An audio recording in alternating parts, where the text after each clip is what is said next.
Tell me, what is it that you are doing here? What is Community Work Day doing here at the at Kahaleakeola? Oh yeah, absolutely.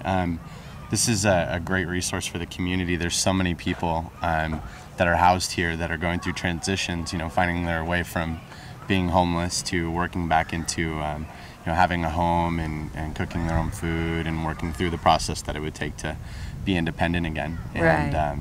We thought it would be just a great project to come help out the community over here and hopefully give people some resources, some knowledge, and create some activity through this grant to be able to work in the garden and grow their own food. Well, that's really important, and I'm on the leadership committee for Communities Putting Prevention to Work, and I absolutely agree that, if you look at a lot of the diseases, people are getting diabetes, hypertension, kidney failure. That's all related to diet, lack of exercise, and a lot of it is economic. In general, our country is having a problem with obesity and diabetes due to too much fast food and, as you were mentioning earlier, too much high fructose corn syrup.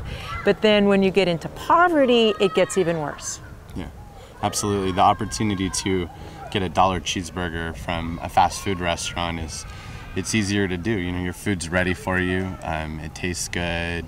And it's a no-brainer. But to grow your own food, to take the time to create that activity and learn about nutrition, it takes a bit of time. But overall, your health, who you are as a person, the way you feel, the knowledge you spread, it's so beneficial to the community.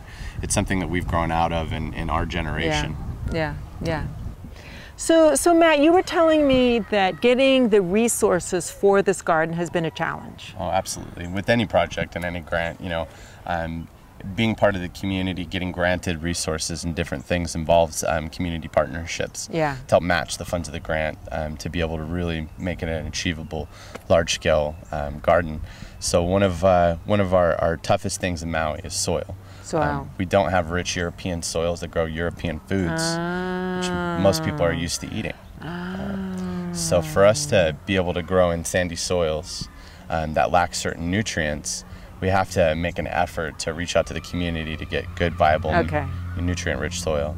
So show me, what do we got here? This is actually a combination of a few different things. This has compost in it. Okay. It has a little bit of mulch. That's a little bit of charcoal here. Yeah, this biochar. Okay. There's soil amendments in here. And as you can tell, the soil base for this, though, is red clayish soil that you typically find in Maui. And you can also create indigenous microorganisms by using things like banana leaves and mulch and compost and other things around your area, using fish, byproduct, things like that, and make your nutrient-rich soil.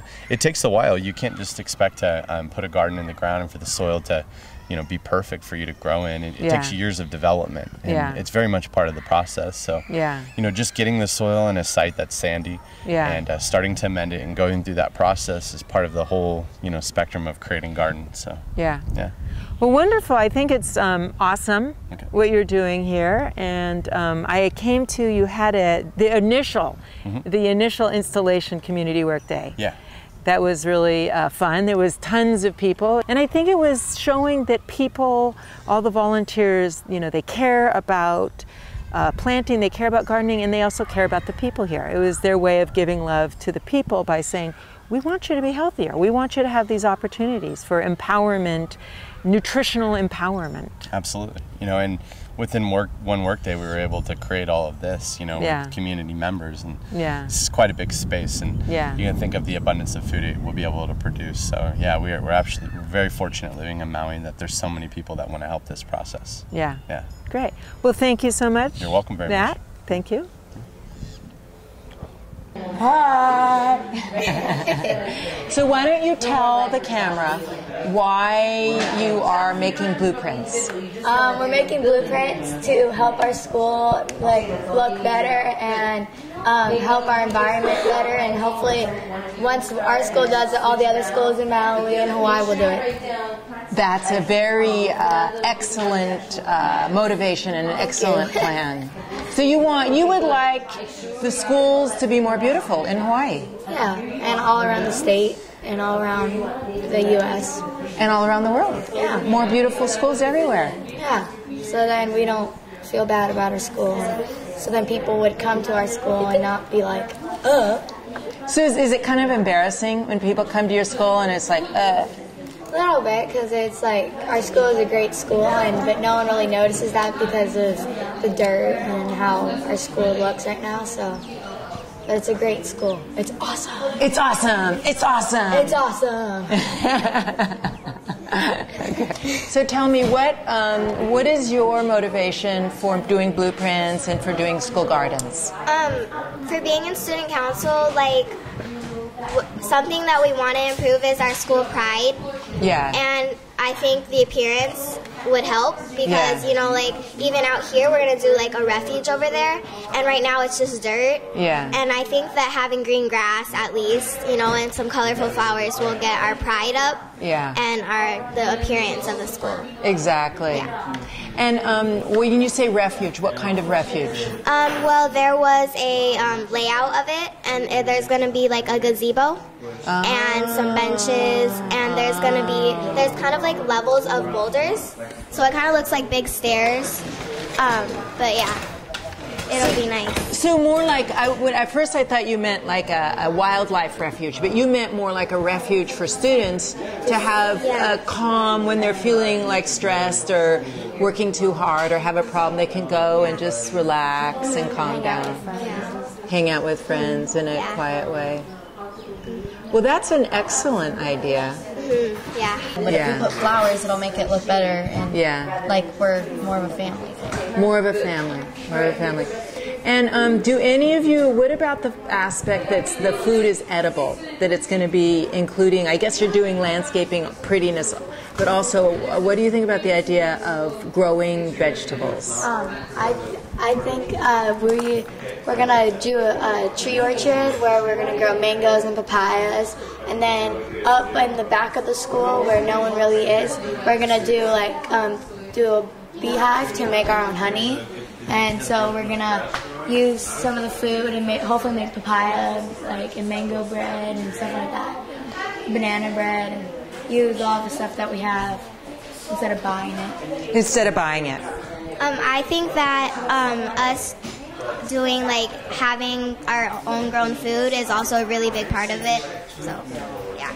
And what do you girls think about nutrition? What do you think about the food people are eating? Do you think people eat too much junk food and not enough fruits and vegetables? Well, in student council, actually, we sell shave ice to support our council after school, and the health policy, you're not supposed to give sugar out at school, and the health policies are blaming schools for people's obesity. And so I think that having, Kihei School, they have a really big garden. And I think that if we get our own grown food, then that's going to be a big plus for us. Getting us blamed makes us want to get fresh food. So it's kind of accountability issue. Yeah. I think the word blame is a little strong, but more school, if you folks all start eating fruits and vegetables all the time every day, that's what you're going to be used to. Yeah. And then that's what you're going to eat your whole life, and then you won't get obesity and diabetes. Yeah, and with the shave ice problem, first couple weeks of school, we've been testing out sugar-free shave ice syrups. And the first one we tried was 100% juice. And when we tasted it, we were like, this tastes healthy, because we've all grown up with sugar and everything. So we want to adjust to being more healthy, but since we've grown up with all these sweet things, so.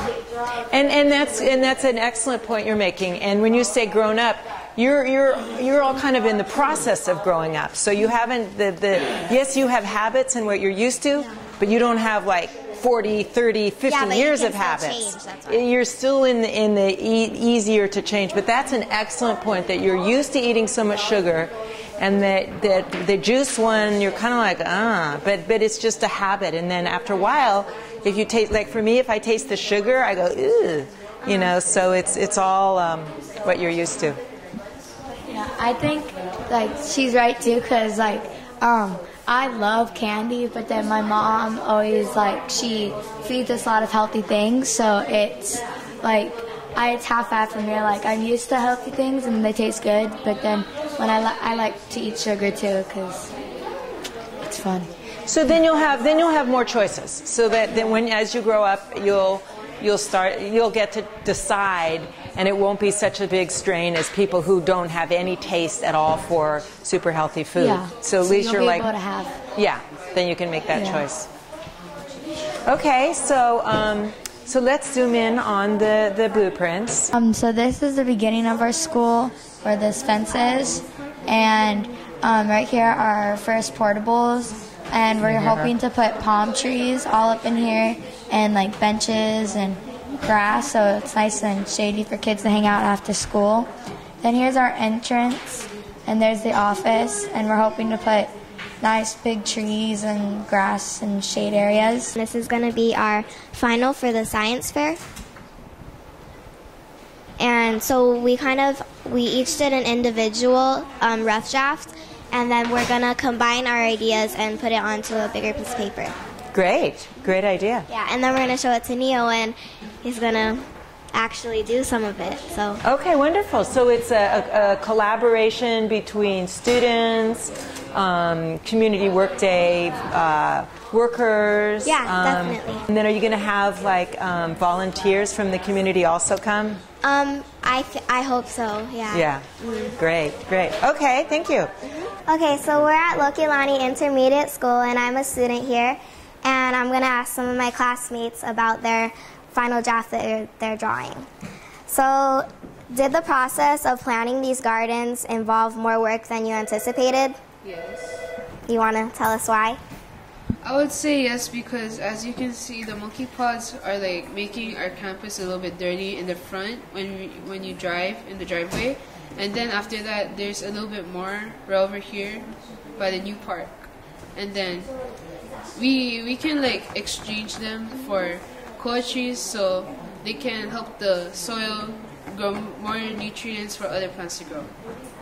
Yes, it took more time than anticipated because I thought that when I heard about this garden that I thought it would be we just plant stuff. I didn't know that we have to organize everything and see where we're going to put all the different gardens. So, are any of you looking forward to the outcome? As you can see, by Miss Bice's room, right over here, there's a road to Miss Bice's room.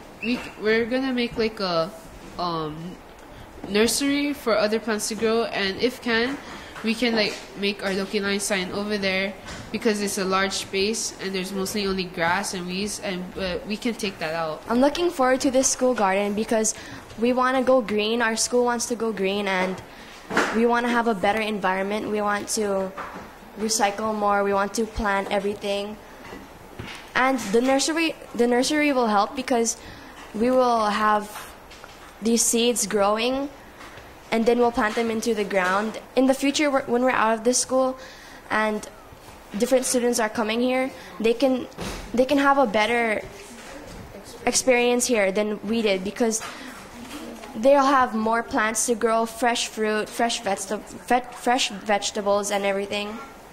That's a great reason. Yeah. Over here, this is where we're going to have our little refuge. And see, there's kind of like levels of boulders. And right here in the middle, this is our layout of it. Over here. And there's going to be a gazebo and many flowers. So it's going to be really nice over here. As you can see, the rock walls are still in the process of making that, but as I can see, we should make vegetables over here, and I would say fruits over here, so we can have like different groups for more plants to grow. And then right in the middle over there sort of supposed to be a really big tree for people to like sit around, and we're hoping to put like really nice plants and hopefully make really good benches we're hoping to make our own benches out of some trees that we're going to cut down and stuff. So we're hoping to make it look really good for our school, hopefully by next year. I think it's good that we have these herbs and some spices here because when they need things for food like fresh herbs, they can get it from here and then they can use it for their cafeteria food, and it will taste fresh and nice. And it also is good too, because then we know that it's from our garden and not from like the store where it could sit on the shelf for a couple of days.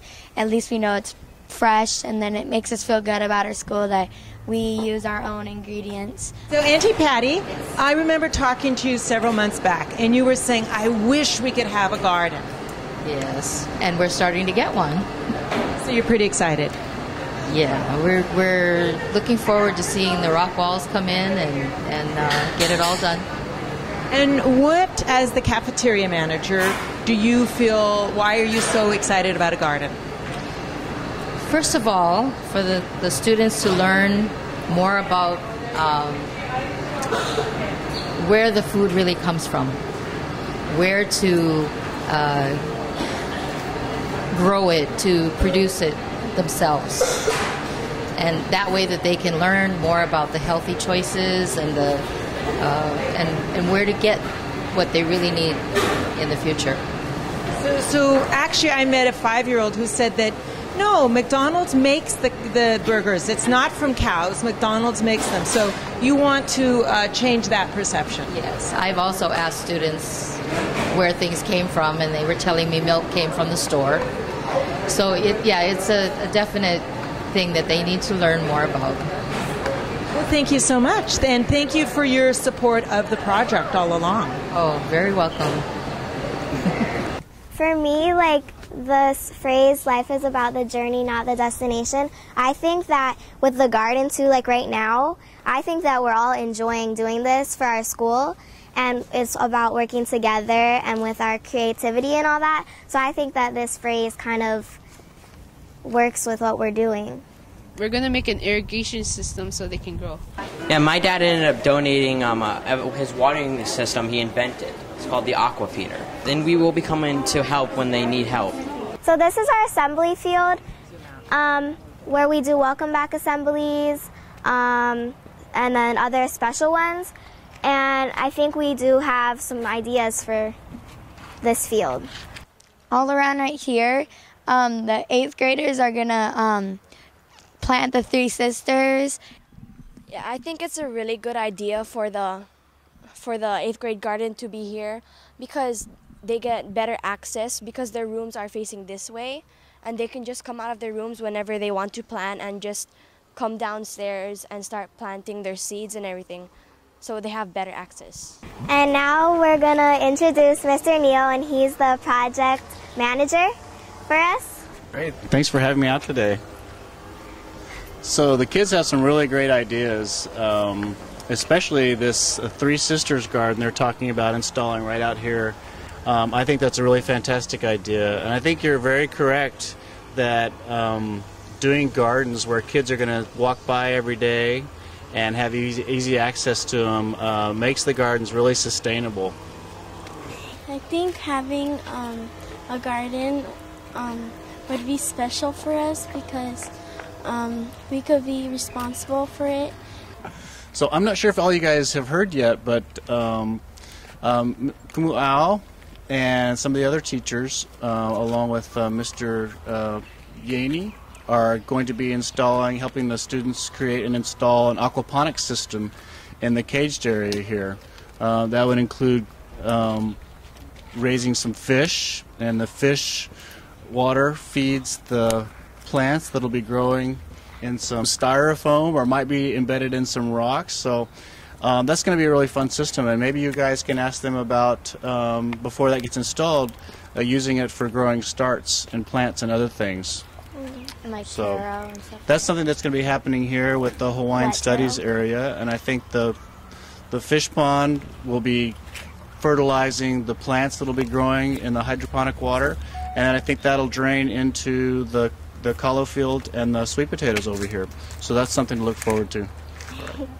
Right here, we're going to plant like Hawaiian flowers or plants so we can get a better environment for our school. We're hoping to plant around just like this portable in front of all of the other ones, hoping to put really pretty flowers to make our school look like we care and that we love it, and so we're hoping to make it look gorgeous. I think that over here, how Neil said, it's going to be a really great before and after type of thing, because it's there's like just dirt now. What do you guys think about the garden? Pretty good. Yeah. I like the garden. It's pretty nice. It's a good addition to the campus. All right. What do you want to say? I like it too. Make sure to put them on TV to look, especially. They're looking all silly. So those are some of our 8th graders. Last week we had a couple of people come over and we did like a bunch of work over here. I had to run up this hill over here and pick up some dirt and stuff and bring it down here. And we covered that up with soil and then we just started planting. Then I had to use a hoe and just move this stuff around. And then they taught us about where we should have this and stuff. And so are you excited about this garden? Yes. This is the front of our school and we have some really good plans for it, so who wants to? We're gonna cut down this tree and make benches and also make some kind of stuff that helps the weeds not grow. And then, because we don't have the monkey pod because it gets on the shoes and then it tracks into the classrooms. So we're hoping to plant palm trees and make branches and make this all flowers and stuff. As you can see, we're going to clear out all these monkey pods over here, and then we're going to put flowers around the portables so that Miss Fitz and Mr. Medeiros' room can get decorated right over there. And then right over here, as you can see, there's 4 trees. We're going to put grass over there, lay it out, and we might plant ferns around them too. So the responsibilities of each grade, we're all part of this project, and the 6th grade is going to be doing grains. 7th grade has Hawaiian plants and native plants, and then the 8th grade is going to have native plants, American plants. So yeah, we're all going to be a part of this project. Lokelani!